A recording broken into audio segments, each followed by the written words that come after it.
जो महापरिनिर्वाण स्थली है, मैं वहाँ से हूँ। मेरा नाम भिक्षु महेंद्र रतन है और करीब 10 वर्ष से मैं अपना गृह त्याग किया हूँ और आप सभी लोगों के बीच में धर्म का प्रचार और प्रसार कर रहा हूँ। ये आप सभी लोगों की मैत्री है कि हम सब लोग आगे बढ़ रहे हैं और बुद्ध के धम्म का प्रचार कर रहे हैं। बुद्ध किसी भी प्रकार का कोई द्वंद्व नहीं है। बुद्ध ने किसी को जबरदस्ती कुछ नहीं दिया। बुद्ध ने कहा तुम अपनी बुद्धि को जगाओ, अपनी बुद्धि पर जोर दो और खुद निर्णय लेने की कोशिश करो, क्या सही है और क्या गलत है। जो सही है उसके लिए संघर्ष करो, जो गलत है उसे रोक दो।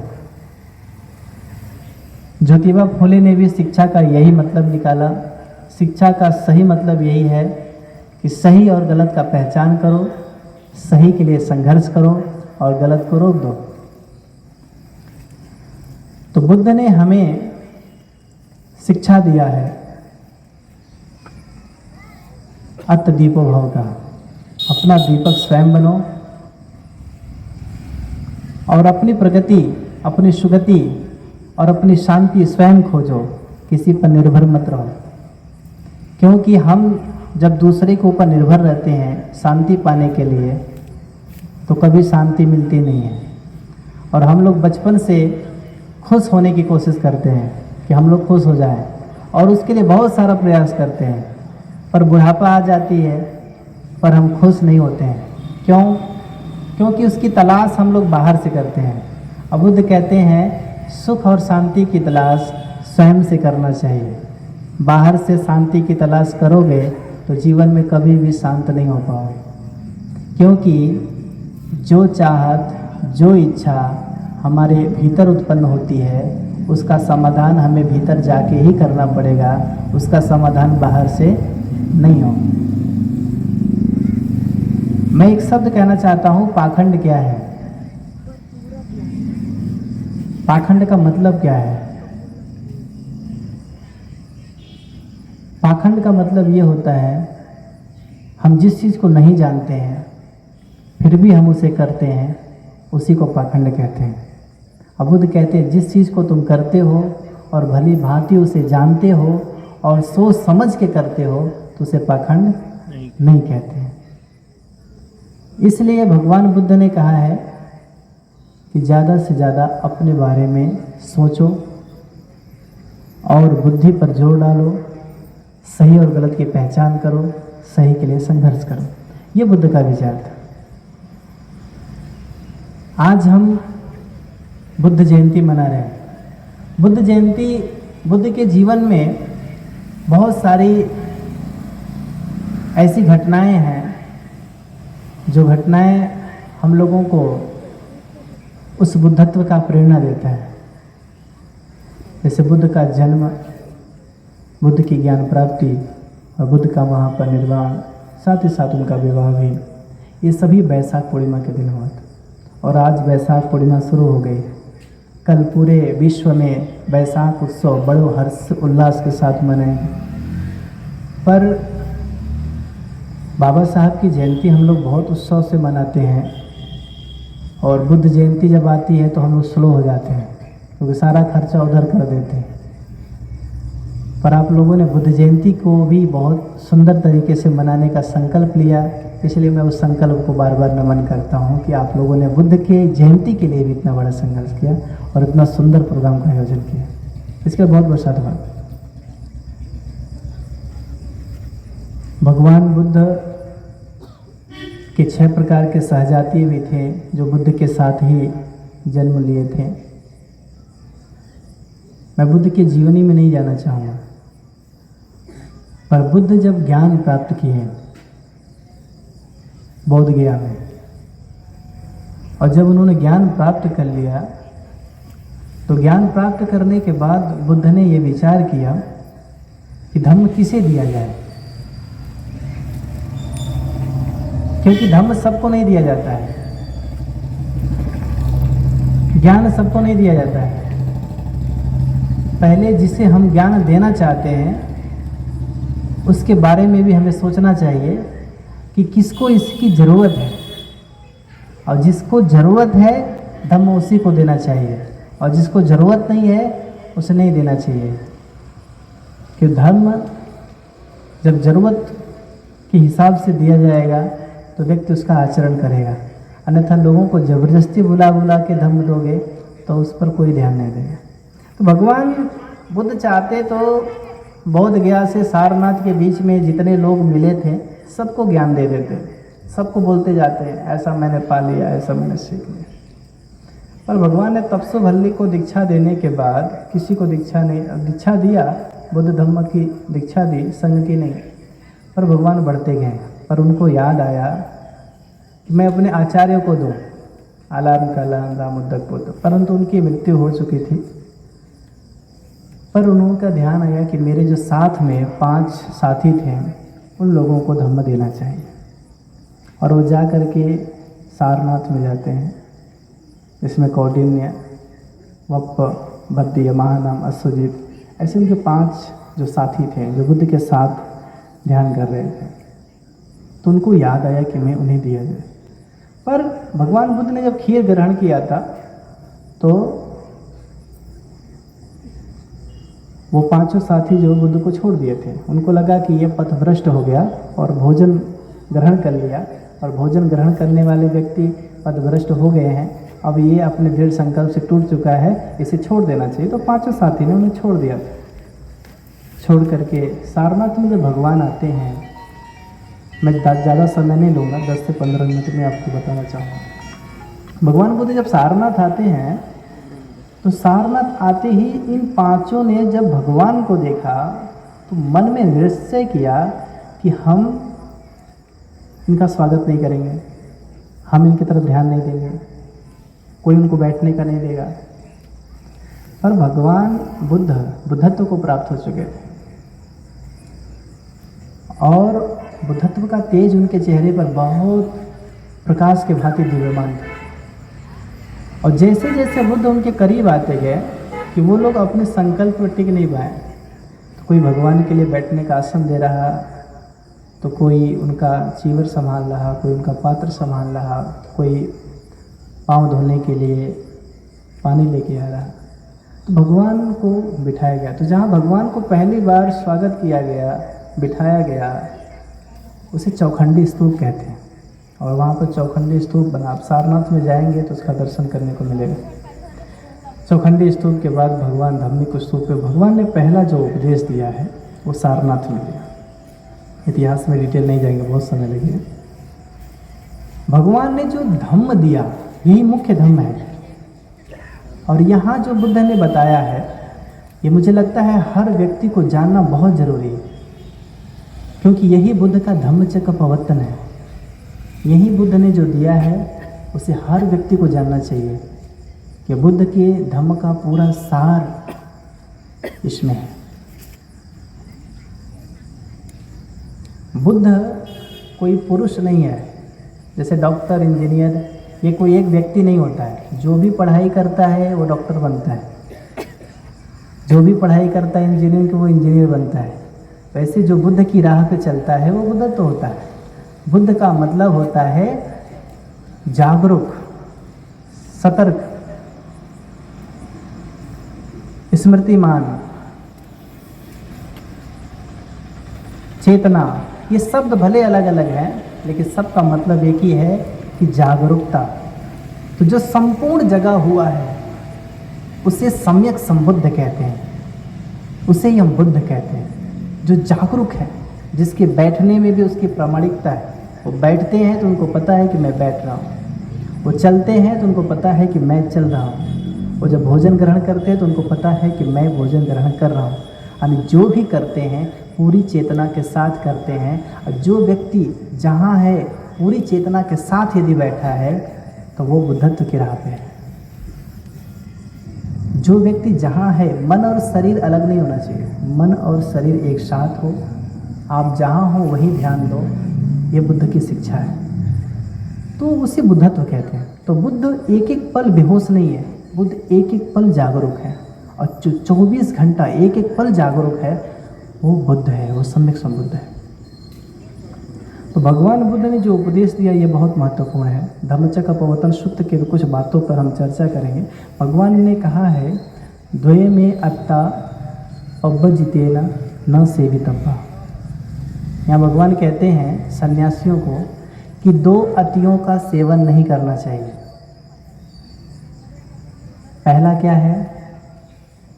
सुखल निकान योगो, जो बहुत सुख में जी रहा है, जो ऐसो आराम कर रहा है, भोग भोग रहा है, कई प्रकार की लौकिक सुविधाओं के पीछे पड़ा हुआ है। भगवान कहते ऐसे लोग कैसे हैं? हीन है, गंवार गम्मो गंवार है, पथभ्रष्ट है, पोथीजन्निको, अनरियो अनाड़ी है, अनत्त सहितो दुराचारी है। भगवान ने कहा कि मनुष्य 2 प्रकार के होते हैं। एक तो अपने आप को बहुत सुख में रखता है, भोग ये विलास तब जितनी भी लौकिक सुविधा उसको प्राप्त करना चाहता है। और दूसरा सन्यासी बनता है तो अपने आप को सताता है। और भारत में ऐसी परंपरा है कि जो अपने आप को सताता है वो ज़्यादा धार्मिक है। कोई एक टांग पे खड़ा होकर तपस्या कर रहा है, कोई जंगल में जाकर के नग्न होकर तपस्या कर रहा है, कोई नदी में जाकर तपस्या कर रहा है। तो हमको लगता है ये अपने आप के शरीर को ज़्यादा सता रहा है, हम ऐसा नहीं कर सकते हैं, तो ये सन्यासी है।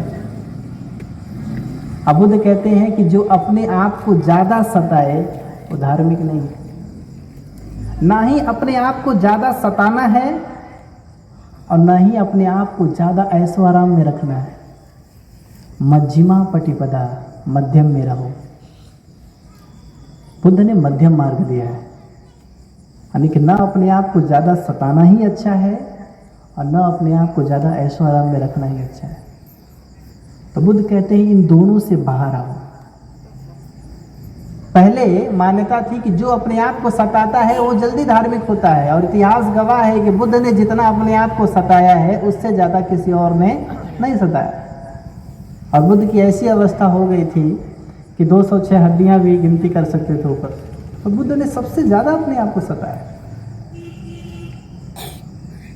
तो धार्मिक के नाम पर अपने आप को सताना बंद कर दीजिए, क्योंकि अपने आप को सताना धार्मिक होने की पहचान नहीं है।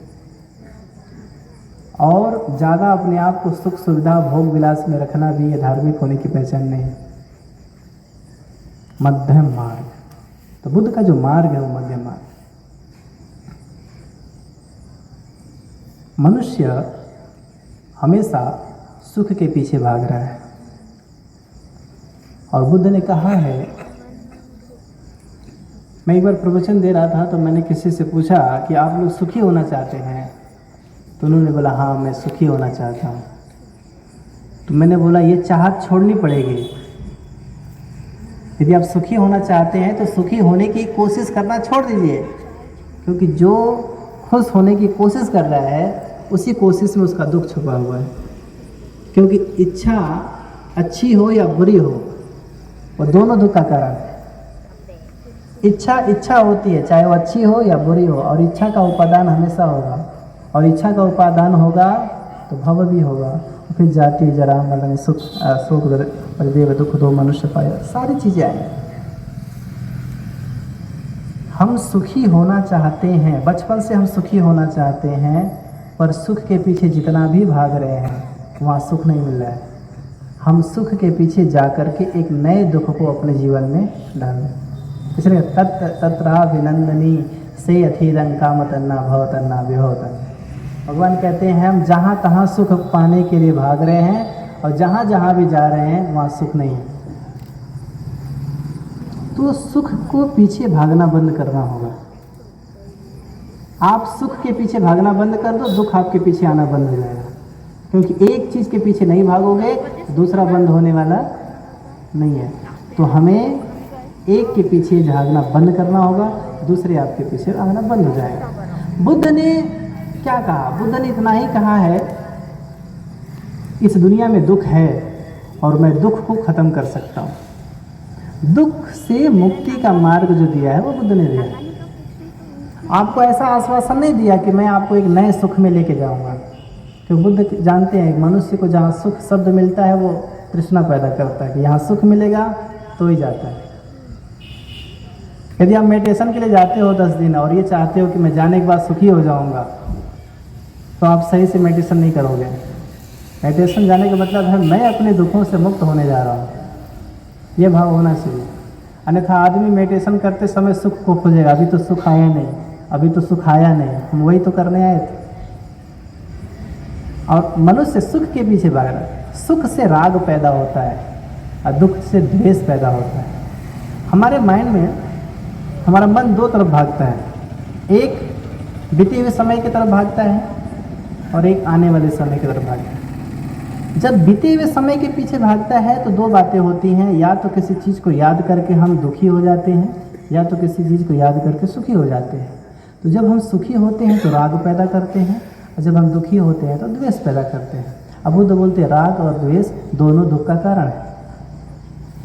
ठीक वैसे ही भविष्य में भी हम यही करते हैं, किसी चीज़ को याद करके सुखी हो जाते हैं, किसी चीज़ को याद करके दुखी हो जाते हैं, और दोनों में राग द्वेष पैदा करते हैं, और राग और द्वेष दोनों दुख का कारण है। बुद्ध आपको न राग की ओर लेके जाना चाहते हैं न द्वेष की ओर। आप यदि किसी के जन्म पर ज़्यादा खुश नहीं होते हो तो उसके मरने पर दुखी होने वाले नहीं। यदि आप किसी के जन्म पर ज़्यादा खुश होते हो तो उसके मरने पर अब ज़्यादा दुख हो। तो बुद्ध कहते एक चीज़ छोड़ दो, दूसरा अपने आप छूट जाए। दिन है तो रात आएगी, दोस्त है तो दुश्मन बनेंगे। तुम दोस्त बनाना छोड़ दो, दुश्मन बनना अपने आप बंद हो जाएंगे। प्रेम है तो घृणा भी है। प्रेम शब्द आज दूषित हो गया। क्या हो गया? पहले प्रेम शब्द को अच्छा मानते थे, पर प्रेम शब्द का मतलब लोगों ने गलत लगा लिया, इसलिए वो दूषित हो गया। तो इसलिए बुद्ध ने प्रेम के जगह पे क्या दिया? मैत्री। क्या दिया? मैत्री किसी से भी करो। मैत्री शब्द अपने आप में शुद्ध है। हम मैत्री किसी से कर सकते हैं। इसलिए बुद्ध ने जो दिया है वो मैत्री का संदेश दिया है कि हमें मैत्री करो। जैसा तुम होते हो दुनिया वैसे ही दिखाई देती है। दुनिया बदलने की कोशिश ना करो, खुद को बदलो। हम यदि बदल जाते हैं ना तो दुनिया अपने आप बदली हुई दिखाई देगी। और हम अच्छे नहीं हैं, दुनिया अच्छी नहीं है। कोशिश करो कि मैं अच्छा बनूं। आप किसी के बच्चे को सुधारना चाहते हो, उसके साथ आप अच्छा व्यवहार करो। आप अच्छा व्यवहार करोगे, वो आपको देख के वो भी अच्छा व्यवहार करना सीखेगा। बदलना खुद को है, अपने आप को बदलो। आप चश्मा लगाते हैं, उस पर यदि काला रंग लगाएंगे दुनिया काला दिखाई देगी, नीला लगाएंगे तो नीला, यानी जैसा कलर लगाओगे वैसी दुनिया दिखाई देगी। तो जैसा हम अपने अंदर सोच रखते हैं वैसा ही दुनिया दिखाई देती है। मेरे नगर में एक उपासिका थी, उन्होंने कहा कि भंते जी मैं सबका अच्छा चाहती हूँ पर मेरा अच्छा नहीं होता है। वो क्या बोली? मैं सबका अच्छा चाहती हूँ पर मेरा अच्छा नहीं होता है। मैंने बोला यदि आप अपना ही अच्छा चाहती हैं तो सबका अच्छा करना छोड़ दीजिए, क्योंकि सच में यदि किसी का अच्छा कर देंगे तो आप टेंशन में आ जाएंगे और ज़िंदगी भर ताना मारेगी कि मी केला होता नहीं क्या आमच्या मुळे झाले, मी होतो नाही असं होणार नाही।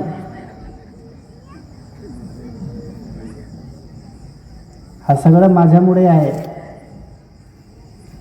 ऐसे जो मराठी के शब्द हैं ना, ये शब्द बड़े दुख देने वाले।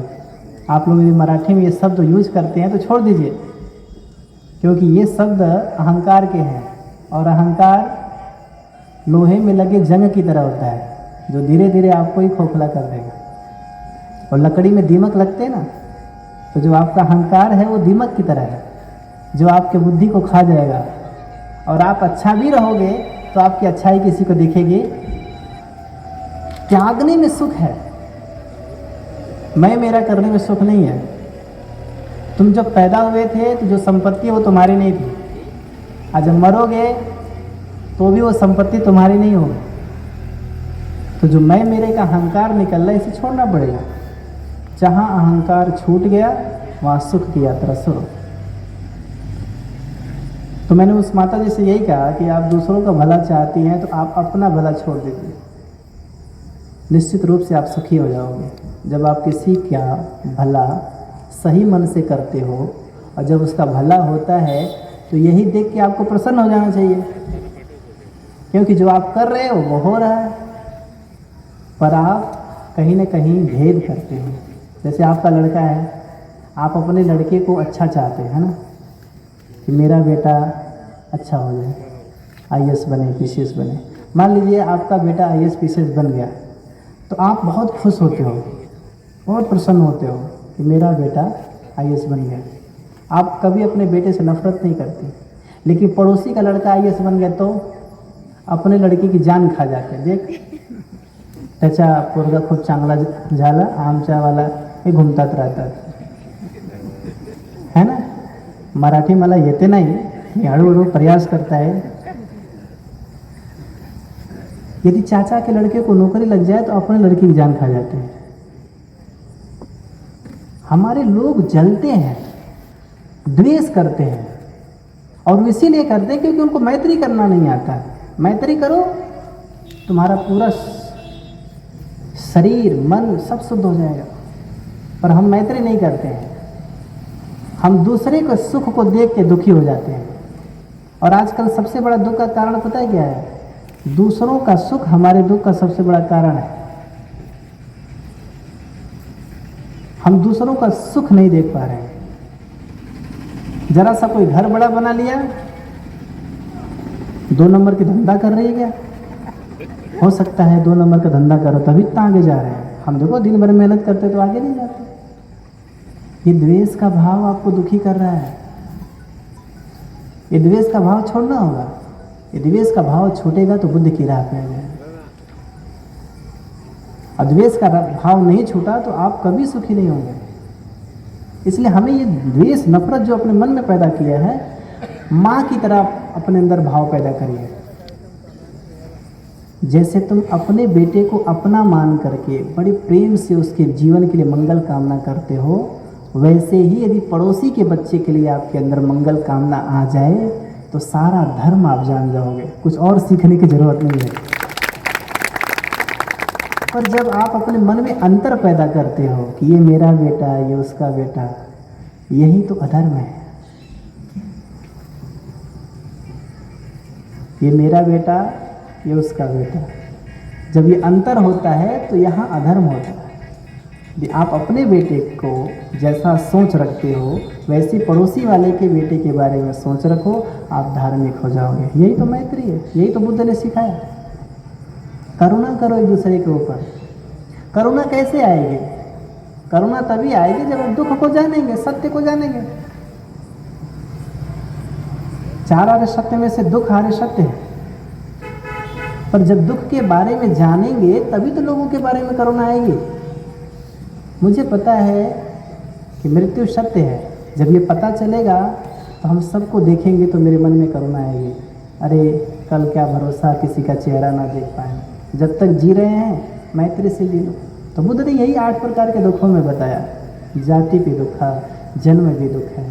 कोई भी बच्चा जन्म लेता है तो हंसते हुए नहीं लेता, मरना ही और रोते हुए ही रहता। जाति भी दुख, जरा पे दुखम। कोई बूढ़ा होना चाहता है क्या? सब चाहते हैं कि मैं जवान बना रहूं। कोई व्यक्ति नहीं जो बूढ़ा होना चाहता। जरा सा बाल वाइट क्या हुए कि काला लगा लगा के दूसरों को धोखा देते हैं। पता नहीं किसको धोखा दे रहे हैं कि बताना चाहते हैं हम नौजवान हैं। कब तक लड़ोगे? रोज हफ्ते में दुखी हो जाओगे। जरा सा वाइट हुआ काला, फिर एक हफ्ते में वाइट हुआ फिर काला। कुछ उपासिका लोग जो बूढ़ी हो जाती हैं वो छोड़ देती हैं लड़ना। उनको पता है अब किसको धोखा देना, चेहरा बता रहा है बूढ़े हो चुके हैं, तो वो लोग कोशिश करना छोड़ देते हैं। पर मैं यही समझाना चाहता हूँ, प्रकृति जो तुम्हारे साथ कर रही है वो होने दो। जैसा प्रकृति कर रही है तुम्हारे साथ वो होने दो, उसके खिलाफ लड़ना ही दुख है। यदि आप बूढ़े हो रहे हो तो इसमें आपका कोई वश नहीं। अब जाके कितना भी देव के स्थान पे तुम मन्नत मांग लो, भगवान मुझे बूढ़ा मत बनाओ, मैं लड्डू चढ़ाऊंगी, ये करूंगी, ये तुम्हारी सारी मन्नतें बेकार हैं, क्योंकि तुम बूढ़ा हो जाओगे। मैं कल भगवान से खूब मन्नत करूँ, भगवान सूरज पश्चिम से निकल जाए आज, कितना भी गिड़गिड़ाओ, मन्नत मांगो, कुछ भी कर लो, होगा क्या?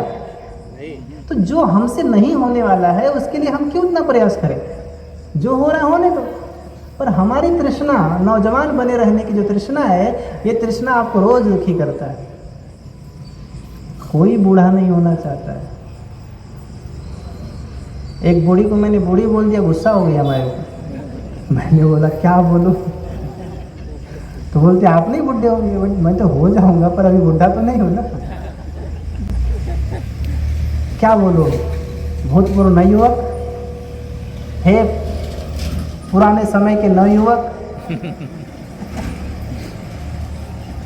मनुष्य अपने जीवन के सच्चाई को स्वीकार नहीं करना चाहता है।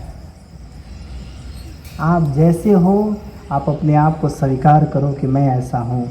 उसी स्वीकार करने में सुख है, लड़ाई लड़ने में दुख है। आप प्रकृति के साथ कभी मत संघर्ष करो। मैं एक छोटी सी कहानी बताऊंगा, बहुत अच्छी मुझे लगती है। दो पत्ते हैं, एक छोटी सी धारा, पानी की धार बह रही है। एक पत्ते ने क्या सोचा कि मैं ये पानी जहाँ तक जाएगा मैं वहाँ तक जाऊँगा, और दूसरा क्या सोचता है, मैं इस पानी की धार को रोक दूँगा। दोनों पानी में चले गए। अब बताओ सुखी कौन रहेगा, रोकने वाला या साथ जाने वाला?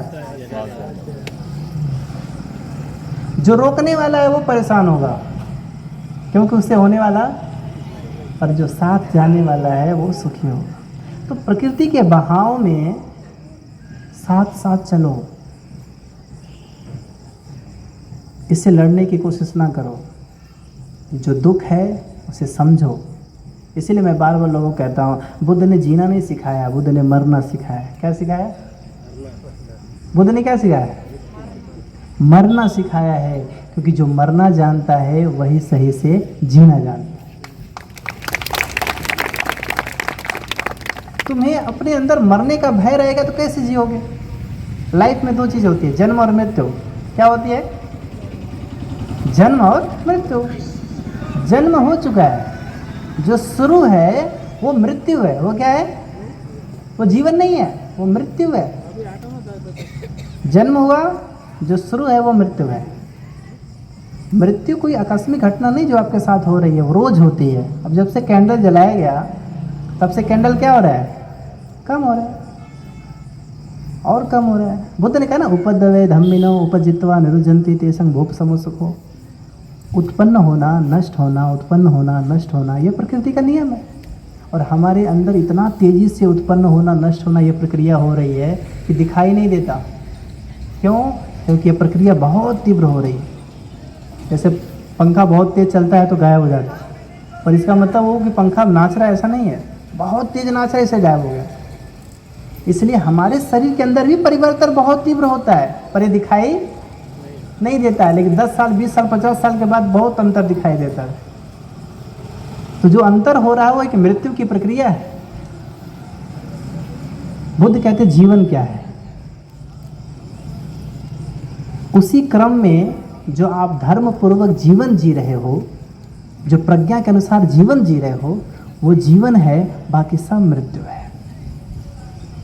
बुद्ध कहते हैं तुम एक दिन प्रज्ञा के अनुसार जियो और 100 साल पूरी लाइफ जियो, उस 100 साल से ज़्यादा अच्छा है एक दिन का प्रज्ञावंत होकर जीना। एक दिन का प्रज्ञावंत होकर जीना वो 100 साल से अच्छा है।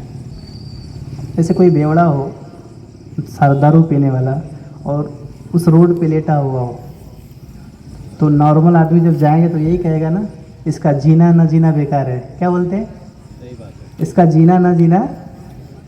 वैसे भगवान कहते हैं कि तुम मनुष्य जीवन में आके कुशल कर्म नहीं कर रहे हो, धर्म पूर्वक आचरण नहीं कर रहे हो, तो तुम्हारा इस मनुष्य जीवन में आना न आना बेकार है। इसलिए कहते हैं बुद्ध की राह में आओ, सील समाधि प्रज्ञा का अभ्यास करो, आर्य अष्टांगिक मार्ग का अभ्यास करो, अपने मन पर ध्यान दो। बुद्ध का मुख्य संदेश यही है कि अपने मन पर ध्यान दो। तुम्हारे मन में क्या चल रहा है उस पर विचार करो। अच्छा चल रहा है तो उसे आगे बढ़ाओ, बुरा चल रहा है उसे रोक दो, और अच्छा चल रहा है तो अच्छा चलने दो। तो जो सम्यक व्यायाम है, सम्यक व्यायाम में यही बातें हैं। सम्यक व्यायाम पर योगाभ्यास नहीं, सम्यक व्यायाम का मतलब अपने मन पर ध्यान दो कि मेरे मन में क्या चल रहा है। अच्छा चल रहा है तो चलने दो, बुरा चल रहा है तो रोक दो। अपने मन पर ध्यान देना बहुत ज़रूरी है। तो मन पर ध्यान देना, प्रज्ञावान होना, चेतना में रहना, जागरूक होकर अपने कर्म को करना, यही उत्तम कर्म है। और बुद्ध का जो सबसे सुंदर शब्द है, चेतनाहं भिक्खवे कम्मं बदामि। चेतना ही असली कर्म है, मन का चिंतन ही असली कर्म है। कर्म अच्छा कर रहे हो या बुरा ये मायने नहीं रखता, कर्म किस विचार से कर रहे हो, किस चिंतन से कर रहे हो, वही कर्म है। यानी जैसा आप सोचते हो वही कर्म होता है। यदि सोच अच्छी है तो कर्म अच्छा है, और सोच अच्छी नहीं है तो कर्म अच्छा नहीं है। इसलिए मैं लोगों को बोलता हूँ, तुम धार्मिक काम करने की कोशिश मत करो, तुम धार्मिक हो जाओ, फिर जो करोगे सब धर्म का काम होगा, वो सब धर्म का उदाहरण बन जाएगा।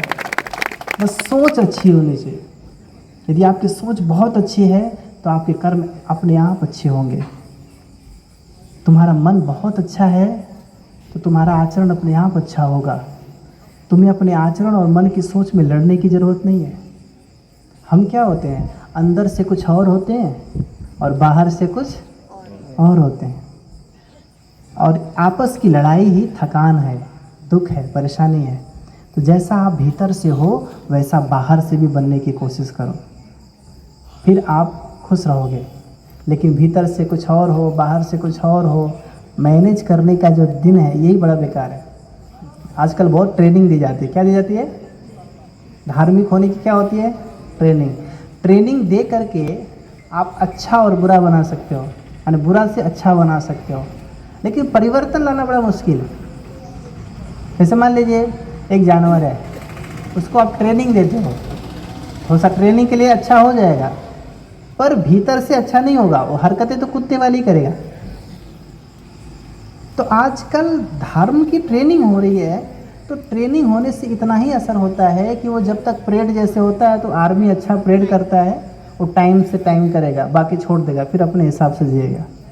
तो जो धार्मिक ट्रेनिंग वाले लोग होते हैं वो टाइम पर लोग आते हैं तो अच्छा अच्छा व्यवहार करते हैं, और जब चले गए तो फिर अपने मर्जी का व्यवहार करते हैं। आप समझे कि नहीं? बुद्ध का धर्म जीने के लिए है। किसके लिए है? एक एक पल अपने जीवन में उतारने के लिए है। तो आप बुद्ध को जब पढ़ो तो बुद्ध को पढ़ने के बाद वैसा जीने की कोशिश करो।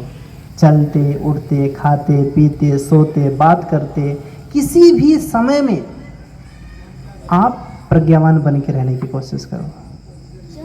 मेडिटेशन का मतलब ये नहीं कि आप बैठ करके 1 घंटा मेडिटेशन कर लिए, मन में कुछ भी चल रहा है, झपकियाँ भी आ रही, ये मेडिटेशन नहीं है। चलते समय जागरूक होके चलो, ये मेडिटेशन है। बोलते समय जागरूक हो के बोलो, ये मेडिटेशन है।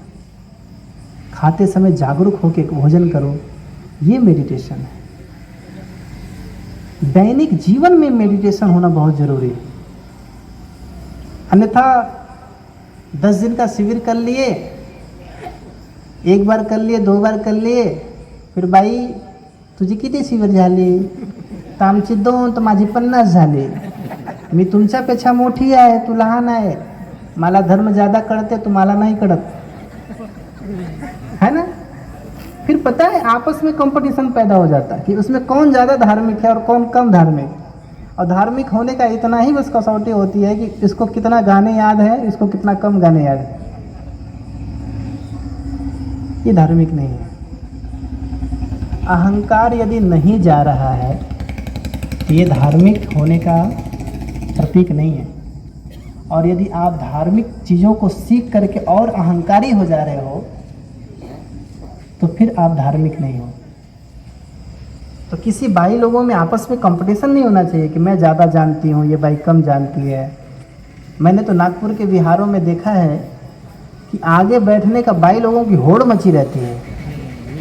आमची सीट आहे, बाई तुम्ही मागे बसा, मी मोठी कार्यकर्ता है, तुम्ही लहान कार्यकर्ता है।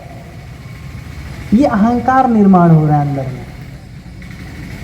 बल्कि भावना ऐसी होनी चाहिए कि जो बाहर से लोग आ रहे हैं बिहार में, उनका पहले वेलकम करो कि ताकि वो आना शुरू करें। पर जो बाई रोज ना आती जाती है, वो दूसरे बाई को अपने से आगे बढ़ने नहीं देते हैं।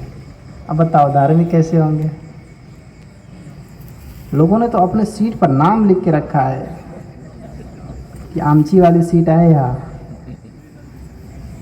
नहीं, ये धार्मिक होने का लक्षण नहीं है।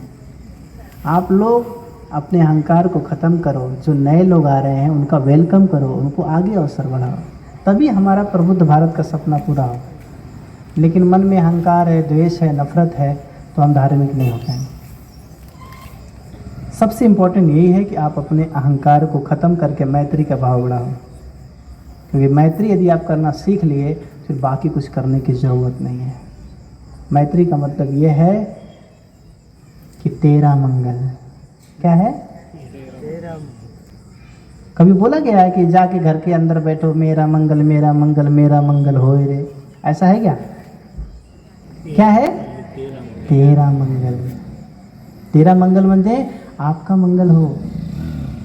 दूसरों का तुम भला सोचो, तुम अपना भला सोचना बंद करो।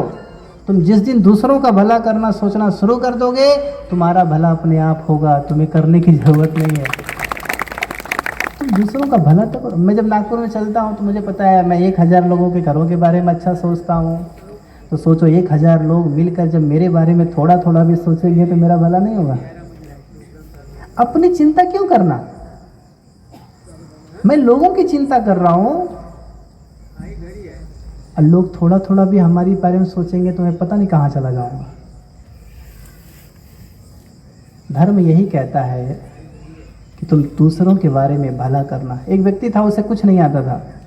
भगवान से पूछा मैं क्या करूं, मुझे कुछ आता जाता नहीं है। भगवान के तेरे पास हाथ पैर है और क्या चाहिए? बोले इससे क्या होगा? भगवान ने कहा एक काम करो, तुम जहाँ जहाँ जाते हो उनके घरों की प्रशंसा करो। प्रशंसा करो कि तो आप बहुत अच्छे हो, धार्मिक हो, अच्छे हो। बोलो बस इतना ही करना? बोला हाँ इतना ही करो। उसने शुरू कर दिया, सबके घर में जाके सबकी प्रशंसा करना शुरू कर दिया। महीना भर जाते जाते सब लोग अपने घर में बुलाने लगे, भोजन देने लगे, सारी सुविधाएं उसको मिलने लगी। केवल इतना ही कि यार दूसरों के बारे में अच्छा बोलना शुरू कर दिया। जब आपके बारे में मैं अच्छा बोलूँगा तो आप मेरा ध्यान जरूर दोगे। इसलिए आप सबसे पहले अपने पड़ोसी का मंगल चाहो, फिर आप आने वाले और लोगों का मंगल चाहो, दूसरों का। हमारे बिहार में बोल देते हैं भाई लोग, तेरा मंगल तेरा मंगल तेरा मंगल होए रे, वो लंबे लंबे स्वर में। और जैसे बिहार से बाहर आते आपस में लड़ जाते हैं। फिर मैं सोचता हूँ अंदर कौन सी बाई जो थी जो तेरा मंगल कर रही थी? वो बाई कौन थी जिसका तेरा मंगल कर रहे थे? जब बाहर आके झगड़े करना था तो वैसा है। अरे जब तेरा ही मंगल करना है तो होने दो मंगल। कोई अध्यक्ष बन जाते हैं तो उसके लिए कहो अच्छा है अध्यक्ष बन गए, पर नहीं, वो बन कैसे गई? षड्यंत्र शुरू। बिहार के अंदर जाने वाली बाई लोगों को बोलना चाहिए मी सेक्रेटरी होय रे, तो मी सदस्य होय रे, आमचा नाम पाहिजे रे, है ना? क्योंकि बिहारों में जाकर के आजकल ज़्यादा यही हो रहा है, धार्मिक काम बहुत कम। पर ये सोच मैं इसलिए बता रहा हूँ कि ये सोच बदलने की ज़रूरत है। हमारे नागपुर में कहीं कहीं ऐसा होता है, तो मैं चाहता हूँ यहाँ ना हो। यहाँ भी होता है क्या? थोड़ा थोड़ा होता होगा, बहुत ज़्यादा बहुत ज़्यादा। हम अपेक्षा करेंगे इसके बाद ना हो, थोड़ा क्योंकि हम यही आशा लेके आए हैं कि आप लोग भी धार्मिक बने। मैं मेरे में कुछ रखा। अभी जब मैं आ रहे तो हमारे परम मित्र डोंगरे जी थे, करीब 70-75 साल के। हमारे बिहारों में बूढ़े लोग ज़्यादा काम करते हैं, जवानों का भरोसा नहीं। आज जवान तो पैदा ही बुढ़े होते हैं। आलसी आदमी बुढ़ा ही होता है, चाहे वो किसी भी उम्र का हो। युवा का मतलब होता है जिसके अंदर कुछ कर गुजरने की क्षमता है, वो युवा है। युवा का संबंध बुढ़ापा से नहीं होता। जिससे कुछ करने की इच्छा है, समाज में कुछ बदलाव लाने की इच्छा है, वो युवा है। जैसे आज पीएस खोबरागड़े जी युवा के प्रतीक है। अब किनकी उम्र पे मत जाइए कि बूढ़े हो चुके हैं, युवा हैं। क्यों? क्योंकि उनके अंदर कुछ कर गुजरने की क्षमता है। यहाँ पर इतने सारे युवा लोग बैठे हैं। आजकल बच्चे भी देखो, यहाँ पर इतने सारे लोग हैं, 20 के ऊपर वाले बहुत कम लड़के नजर आ रहे हैं ना। आपके इस एरिया में 20 के ऊपर लड़के नहीं है क्या? है ना? हर घर में है क्या? है, बहुत है, पर आए नहीं है। मोबाइल देख रहे हैं, इसको मोबाइल देख रहे हैं। हमारे बिहार में जब काम कर, अभी डीजे लगवा दो नाचने के लिए, देखो बुढ़े लोग गायब हो जाएंगे। सारे 17 साल 16 साल से लगाया, 35 साल के सभी यंग लड़के आ करके अपना डांस करेंगे। अब बहुत भी बोलेंगे मज़ा आ गया। यही तो पीएस खोबरागड़े जी चेंज लाना चाहते हैं कि हमारे लड़के नाचने गाने में बिजी हैं। जयंती मनाएंगे, खूब नाचेंगे, है ना, दारू पी के मस्त जयंती झाली पाइजे। बाबा साहब ने ये नहीं कहा था कि मेरा नाम लेना, मेरी पूजा करना, मेरे जयंती पे नाचना। और बाबा साहब का मतलब ये था कि मेरे एजुकेशन पर और मेरी शिक्षा पर ध्यान दो और मेरी शिक्षा के लिए, मेरे सपनों के लिए संघर्ष करो। एक व्यक्ति लाखों का सपना पूरा कर दिया, पर लाखों लोग मिलके एक का सपना नहीं पूरा कर पा रहे। बाबा साहब का सपना तब तक अधूरा है जब तक हम एक दूसरे की टांग खींचने में लगे हैं। बाबा साहब का अधूरा कैसा है? बाबा साहब का सपना अधूरा है जब तक हम एक दूसरे की टांग खींचने पर लगे हैं। क्योंकि यहाँ एक दूसरे को बढ़ावा नहीं दे रहे हैं, एक दूसरे से आगे बढ़ने के लिए एक दूसरे की टांग खींच रहे हैं। पर जब ये चीज़ भावना छूट जाएगी तो बाबा साहब का सपना पूरा होगा।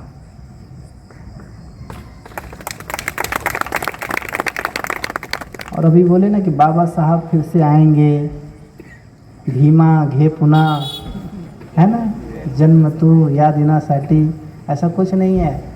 परिस्थितियाँ भीमा को पैदा करती हैं, परिस्थितियाँ पैदा करते हैं।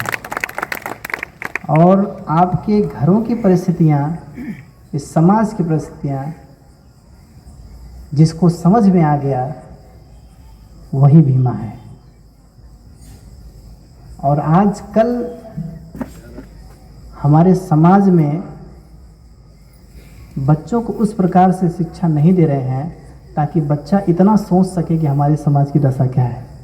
और जब सभी लड़का ग्रेजुएट, पोस्ट ग्रेजुएट या पीएचडी होगा तो वो समाज के बारे में सोचेगा कि समाज कैसा है, तब जाकर के किसी न किसी बाबा साहब का उदय होगा।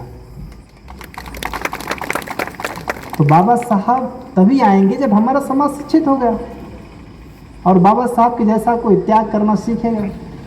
और ये तभी प्रेरणा निकलेगी जब पढ़ेगा, इस समाज की परिस्थितियों को समझेगा। यदि संकल्प लिया गया है कि सभी बच्चों को उच्च स्तरीय शिक्षा दी जाए, तो इस समय दूर नहीं कि जब बाबा साहब के विचारों का एक शासन आएगा और बाबा साहब के विचारों का एक भारत होगा, जिसको हम प्रबुद्ध भारत कहते हैं। क्या कहते हैं? प्रबुद्ध भारत। प्रबुद्ध भारत जरूर आएगा, लेकिन जब हमारे सभी बच्चे शिक्षित होंगे। मैं एक ओबीसी समुदाय से संबंध रखता हूँ। मेरे परिवार में बुद्ध को, बाबा साहब को मानने का कोई स्थान नहीं था, पर हमारे पिताजी डॉक्टर होने के नाते वो बुद्धिज़्म की तरफ आकर्षित हुए। और हम मौर्य फैमिली होने के नाते सम्राट अशोक चंद्रगुप्त मौर्य की चर्चा हमारे घर में बचपन से मैं सुनता आ रहा हूँ। तो मेरे पिताजी ने पढ़ाई किया तो उनको पता चला कि हमारे पूर्वज बुद्धिस्ट हैं। तो इसलिए उन्होंने बौद्ध धर्म की तरफ अपना कदम बढ़ाया। मैं नहीं चाहता था कि मैं बनते बनूं या मैं बुद्धिज़्म के प्रति आकर्षित हूँ, मेरे अंदर कोई ऐसा भाव नहीं था। पर जब मैंने बाबा साहब को पढ़ा और समाज के परिस्थितियों का जब अनुभव किया तो मुझे लगा कि बुद्ध के विचारों को मुझे आगे की ओर बढ़ाना चाहिए, और वो विचार और आज मैं आपके सामने हूँ। बस इन्हीं शब्दों के साथ मैं आपको बहुत बहुत जयंती की शुभकामना देता हूँ कि बुद्ध जयंती आप लोग उत्साह के साथ अपने घरों को सजाते हुए और अपने घरों पे पंचशील का ध्वज लगाते हुए और तीक्ष्ण पंचशील और उपोषण ग्रहण करते हुए आप लोग बुद्ध जयंती अपने अपने घरों में विहारों में मनाएंगे, ऐसी मैं कामना करता हूँ। बहुत बहुत मंगल हो आप लोगों का। नाम जब भी भंते जी प्रवचन देते हैं तो हमने 3 बार साधुवाद देके उनका अनुमोदन करना चाहिए, तो हमने साधुवाद देना चाहिए। बोलिए साधु साधु साधु। बहुत बहुत